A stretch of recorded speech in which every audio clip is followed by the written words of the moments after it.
ವಲಯದಲ್ಲಿ ಉದ್ಯೋಗ ಅವಕಾಶ ಕ್ಯಾಬಿನೆಟ್ನಲ್ಲಿ ವಿಧೇಯಕದ ಅನುಮೋದನೆ ಆಗಿದೆ ನೋಡಿ. ಕರ್ನಾಟಕ ರಾಜ್ಯದಲ್ಲಿ ಕಾಂಗ್ರೆಸ್ ಸರ್ಕಾರ ಕನ್ನಡಿಗರ ಸ್ವಾಭಿಮಾನವನ್ನು ಎತ್ತಿ ಹಿಡಿಬೇಕು ಅಂತೇಳಿ ಅಧಿಕಾರಕ್ಕೆ ಬಂದಿದೆ. ನಾವು ಖಾಸಗಿ ಬೋರ್ಡನ್ನು ಹಾಕುವಂಥ ವಿಚಾರ ಇರ್ಬೋದು, ನಮ್ಮ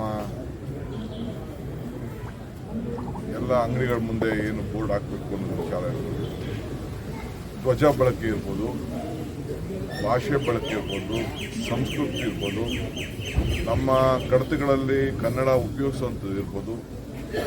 ಹಾಗೆ ನಮ್ಮ ರಾಜ್ಯದಲ್ಲಿ ಎಲ್ಲೆಲ್ಲಿ ಉದ್ಯೋಗಗಳನ್ನು ಸೃಷ್ಟಿ ಆಗ್ತಾ ಇದೆ ಮುಂದಕ್ಕೆ ಅವೆಲ್ಲ ಕೂಡ ಕಡ್ಡಾಯವಾಗಿ ಇಷ್ಟು ಪರ್ಸೆಂಟೇಜ್ ಕನ್ನಡಿಗರು ಇರಬೇಕು ಅನ್ನೋದು ನಮ್ಮ ಆಸೆ. ಆ ದೃಷ್ಟಿಯಿಂದ ಇವತ್ತು ನಮ್ಮ ಕನ್ನಡಿಗರಿಗೆ ಮಿನಿಮಮ್ ಇಷ್ಟು ಪರ್ಸೆಂಟೇಜ್ ತಗೊಳ್ಬೇಕು ಅಂತೇಳಿ ಮೊನ್ನೆ ತೀರ್ಮಾನವನ್ನು ಸರ್ಕಾರ ಮಾಡಿದೆ. ಸೊ ಅದೆಲ್ಲ ಮುಂದಕ್ಕೆ ಚರ್ಚೆ ಮಾಡೋಣ. ಕಿರಣ್ ಮುಜುಮ್ದಾರ್ ಶಾ ಮತ್ತೆ ಬಯೋಕನೂರು ಮತ್ತೆ ಇವು ಮೋಹನ್ ದಾಸ್ ಇಬ್ರು ಕೂಡ ವಿರೋಧ ವ್ಯಕ್ತಪಡಿಸಿದ್ದಾರೆ ಸರ್. ಅಂದ್ರೆ ನಮಗೆ ನುರಿತ ಅಂತ ಕಾರ್ಮಿಕರು ಬೇಕಾಗುತ್ತೆ. ಟೆಕ್ನಿಕಲ್ ಇರೋ ಕಡೆ ನಾವು ವಿಲ್ ನಾಟ್ ಇಂಟರ್ಫಿಯರ್. ನಾವು ಅಂಡರ್ಸ್ಟ್ಯಾಂಡ್ ಮಾಡಬೇಕಾಗ್ತದೆ. ಟೆಕ್ನಿಷಿಯನ್ಸ್ ಎಲ್ಲೆಲ್ಲಿ ಇರ್ತಾರೆ ಅವರು ನಮ್ಮ ಕರ್ನಾಟಕ ರಾಜ್ಯದಿಂದನೇ ಎಲ್ಲ ಬೆಳೆದಿರೋರು. ಟೆಕ್ನಿಷಿಯನ್ಸ್ ಎಲ್ಲೆಲ್ಲಿ ಇರ್ತದೆ ಆ ಟೆಕ್ನಿಕಲ್ ಇದಕ್ಕೆಲ್ಲ ಬೇಕಾದ್ರೆ ಸ್ಪೆಷಲ್ ಎಕ್ಸೆಪ್ಷನ್ ಕೊಡ್ತೀವಿ. ಏನು ಹಂಗೆಂತ ಏನು ನಾವು ಕೊಡಲ್ಲ ಅಂತಲ್ಲ, ಬಟ್ ಗೌರ್ಮೆಂಟ್ ಗಮನಕ್ಕೆ ತರಬೇಕು. ಪರ್ಸೆಂಟೇಜ್ ಲಿಮಿಟ್ ಮಾಡಿದ್ದೀರಾ ಸರ್ ಏನಾದರೂ ಸೀಲಿಂಗ್ ಲಿಮಿಟ್? ಅದನ್ನು ತಿಳಿಸ್ತಾರೆ. ನಾನು ಈಗ ಅದನ್ನು ಅಸೆಂಬ್ಲಿ ಇದೆ, ಈಗ ನಾನು ಹೇಳೋಕ್ಕಾಗಲ್ಲ ಡೀಟೇಲಾಗೆ. ಕಂಪ್ಲೀಟ್ ನಿಮಗೆ ತಿಳಿಸ್ತೀವಿ. ಐ ಕಾಂಟ್ ಡಿಸ್ಕ್ಲೋಸ್ ಇವ್ರಿನ್ ಡೀಟೇಲ್. ಅಸೆಂಬ್ಲಿ ನಡೀತಾ ಇರೋದ್ರಿಂದ ನಾವು ಅಸೆಂಬ್ಲಿ ಒಳಗಡೆ ಅದನ್ನು ಬಿಲ್ಲನ್ನು ನಾವು ಪ್ರೊಡ್ಯೂಸ್ ಮಾಡ್ತೀವಿ. ಸರ್ ಇನ್ನೊಂದು ಸರ್, GT ಮಾಲಲ್ಲಿ ಸರ್ ಪಂಚೆ ಉಟ್ಕೊಂಡು ಹೋಗಿದ್ದಾರೆ ಅಂತ ಹೇಳ್ಬಿಟ್ಟು ಒಳಗಡೆ ಬಿಟ್ಟು ರೈತರಿಗೆ ನಿರಾಕರಣೆ ಮಾಡಿದ್ದಾರೆ ಸರ್. GT ಮಾಲ್ ಸರ್, ನಾನು ಅದನ್ನ ಗೊತ್ತಿಲ್ಲ, ನನಗೆ ಆಕ್ಷನ್ ತಗೊಳ್ತೀನಿ. ವಿಚಾರ ತಿಳ್ಕೊಂಡು ಆಕ್ಷನ್ ಮಾಡ್ತೀವಿ. ಬೆಂಗಳೂರು ಹಿಂದೆನೂ ಕೂಡ ಚರ್ಚೆ ಇತ್ತು, ಕ್ಲಬ್ಗಳಲ್ಲೂ ಕೂಡ ಡ್ರೆಸ್ ಕೋಡ್ ವಿಚಾರ, ಮಾಲ್ಗಳಲ್ಲೂ ಇತ್ತು. ಮೆಟ್ರೋದಲ್ಲೂ ಇದೇ ರೀತಿ ಮೆಟ್ರೋದಲ್ಲೂ ಹಿಂಗಾಗಿತ್ತು.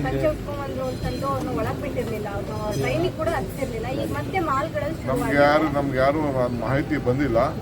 ನಮ್ಗೇನಾರು ಅಂತವ್ರು ಯಾರು ಮಾಹಿತಿ ಕೊಟ್ಟರೆ ನಾವೆಲ್ಲ ಡೈರೆಕ್ಷನ್ಸ್ ಇಶ್ಯೂ ಮಾಡ್ತೀವಿ. Sir Bengaluru meeting sir CM ಜೊತೆಗೆ ಇವತ್ತು ಏನು? ಹೌದು, ಬೆಂಗಳೂರು ನಗರಕ್ಕೆ ಕೆಲವು ಅನೇಕ ಯೋಜನೆಗಳನ್ನು ಇಟ್ಟಿದ್ದೇವೆ.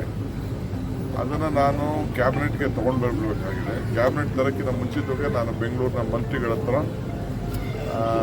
ಮುಖ್ಯಮಂತ್ರಿಗಳ ಹತ್ರ ಏನು ವಿಚಾರ ಏನಿದೆ, ಪೆರಿಫೆರಲ್ ರಿಂಗ್ ರೋಡ್ ಇರ್ಬೋದು, ಸಾಲಿಡ್ ವೇಸ್ಟ್ ಮ್ಯಾನೇಜ್ಮೆಂಟ್ ಇರ್ಬೋದು, ಫ್ಲೈಓವರ್ಗಳಿರ್ಬೋದು, ಟ್ಯಾಕ್ಸ್ಗಳ ವಿಚಾರ ಇರ್ಬೋದು, ಎಲ್ಲ ವಿಚಾರಗಳನ್ನು ಬೆಂಗಳೂರಿಗೆ ಏನೇನು ಆಗಬೇಕು ಅನ್ನೋದು, ನನ್ನ ಬ್ರ್ಯಾಂಡ್ ಬೆಂಗಳೂರಲ್ಲಿ ಏನೇನು ನಮಗೆ ಸಜೆಷನ್ಸ್ ಬಂದಿದೆ ಅದೆಲ್ಲ, ಕೆಲವು ರೋಡನ್ನು, ಹೊಸ ರೋಡ್ಗಳನ್ನು ನಿರ್ಮಾಣ ಮಾಡೋಂಥ ವಿಚಾರ, ಇವೆಲ್ಲ ವಿಚಾರಗಳನ್ನು ಮುಖ್ಯವಾಗಿ ನಾನು ಕ್ಯಾಬಿನೆಟ್ ತರಕ್ಕಿಂತ ಮುಂಚಿತವಾಗಿ CMಗೆ, ನಮ್ಮ ಮಂತ್ರಿಗಳಿಗೆ ಅವ್ರ ಚರ್ಚೆ ಮಾಡಿ. ಯಾಕೆಂದರೆ ಅವ್ರಿಗೆಲ್ಲ ಗೊತ್ತಾಗಬೇಕು. ಸುಮ್ಮನೆ ನಾನೇನೋ ಮೋಕುಪ್ಪಗೆ ಮಾಡಿ, ಈಗ ಅವತ್ತು ಯಾವುದೋ ಪೇಪರಲ್ಲಿ ಬರೆದಿದ್ದಾರೆ ಎಷ್ಟು 45,000 ಕೋಟಿ, ಯಾರೊಬ್ಬರು ಮಂತ್ರಿ ಹೇಳಿದ್ದಾರೆ 15,000 ಕೋಟಿ ಉಳಿಯೋಕ್ಕೆ ಮಾಡ್ತಾವೆ ಅಂತ.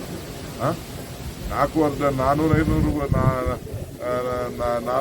ರೂಪಾಯಿ, 450 ಕೋಟಿನ 500 ಕೋಟಿನ ಕಸ ಎತ್ತಕ್ಕೇನೆ ಅಷ್ಟು. ಅದು ಹೆಂಗೆ 15,000 ಹೊಡೆದ್ಬಿಡ್ತಾರೆ?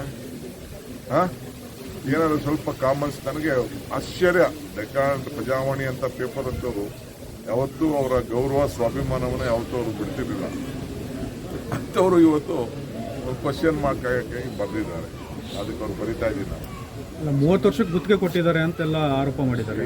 ಎಲ್ರಿ ಅಲ್ಲಿ ಯಾವ ಗುತ್ತಿಗೆ ಜಾಗನ ಇನ್ನ ಹುಡುಕಿ ಏನೇನೋ ನಾನು ನ್ಯಾಯ ಪಂಚಾಯತಿ ಆಡ್ತಾ ಇದ್ದೀನಿ. ಬ್ಲ್ಯಾಕ್ ಲಿಸ್ಟ್ ಅಲ್ಲಿ ಇರೋ ಕಂಪ್ನಿ ಕೊಟ್ಟಿದ್ದೀರಿ? ಎಲ್ಲಿ ಯಾವ ಬ್ಲ್ಯಾಕ್ ಲಿಸ್ಟು, ಎಲ್ಲಿ ಕಂಪ್ನಿ ಟೆಂಡ್ರ ಇನ್ನ ಕರೆದಿಲ್ಲ, ಏನಿಲ್ಲ. ಇನ್ನ ಕೋರ್ಟಲ್ಲಿ ಇದೆ ಇಶ್ಯೂ.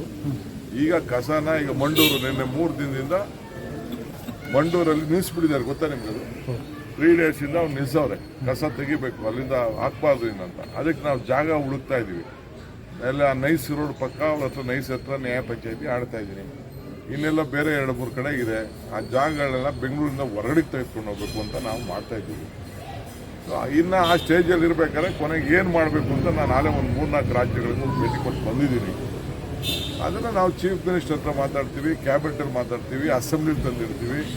ಏನೇನು ಬೇಕೋ ಎಲ್ಲ ಮಾಡಿಬಿಟ್ಟು ಮಾಡ್ತೀವಿ. ಅದನ್ನು ಯಾರು ಕೆಲವರೆಲ್ಲ ಅವ್ರಿಗೆ ಇಷ್ಟು ದಿನ ದಂಧೆ ಮಾಡ್ಕೊಂಡು ಹೋಗ್ತಾ ಇದ್ರಲ್ಲ, ಟೆಂಡರ್ ಇಲ್ಲದೆ ದಂಧೆ ಮಾಡ್ತಾ ಇದ್ರಲ್ಲ, ಆ ಟೆಂಡರ್ ಮಾಡೋದಕ್ಕೆ ಅವ್ರಿಗೆಲ್ಲ ಹೊಟ್ಟೆ ಉರಿ. ರಾಜ್ಯದಲ್ಲಿ ಉತ್ತಮ ಮಳೆ ಆಗ್ತಾ ಇದೆ. ಇದೆ, ಕುಸಿತ ಆಗ್ತಾ ಇದೆ. ಎಲ್ಲ ಕಡೆನೂ ಇಲ್ಲ, ಎಲ್ಲ ಕಡೆನೂ ಮಳೆ ಆಗ್ತಾ ಇಲ್ಲ, ಕೆಲವು ಕಡೆ ಆಗ್ತಾ ಇದೆ. ನೋಡೋಣ, ತಮಿಳುನಾಡದು ಈ ಪರಿಸ್ಥಿತಿ ಈಗ ಸದ್ಯಕ್ಕೆ ಸುಧಾರಣೆ ಆಗುವಂತ ಕಾಣ್ತಾ ಇದೆ. ಈಗಲೂ 1.5 TMC ನೀರೇ ಹೋಗ್ತಾ ಇದೆ ಸರ್ ಪ್ರತಿದಿನ. ಈಗ ಬೆಳಗ್ಗೆ ಇನ್ನೊಂದು 10 ನಿಮಿಷದಲ್ಲಿ ಬರ್ತದೆ, ಲೇಟೆಸ್ಟ್ ರಿಪೋರ್ಟ್ ಬರ್ತದೆ. ಈಗ ಬಂದಿದೆ ನನಗೆ ಹಾಂ ಸರ್. ಲೇಟೆಸ್ಟ್ ರಿಪೋರ್ಟ್ ಹೋಗ್ತಾ ಇದೆ. ಇವತ್ತು 2000 ಕ್ಯೂಸಿಕಂತೂ ಇವತ್ತು ಹೋಗ್ತಾ ಇದೆ. ಸರಿ ಸರ್, ಥ್ಯಾಂಕ್ ಯು.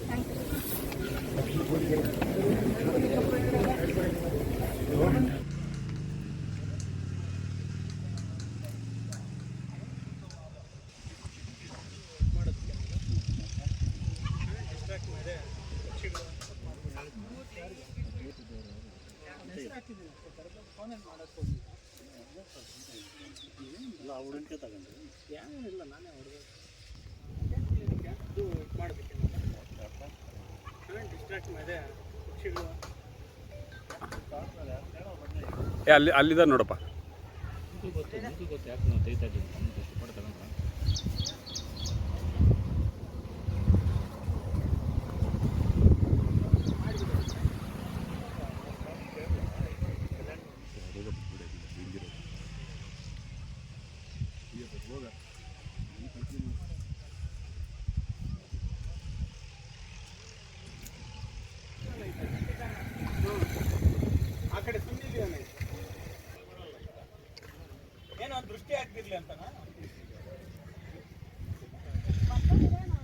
ಬರ್ಲಿ ಬರ್ಲಿ ಬರ್ಲಿ ಏನ್ ಕಣ ಫೋಟೋ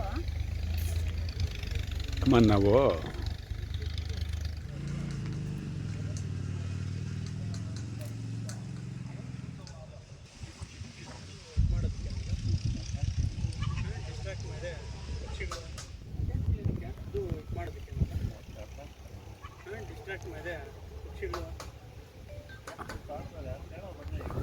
ಅಲ್ಲಿದ ನೋಡಪ್ಪ.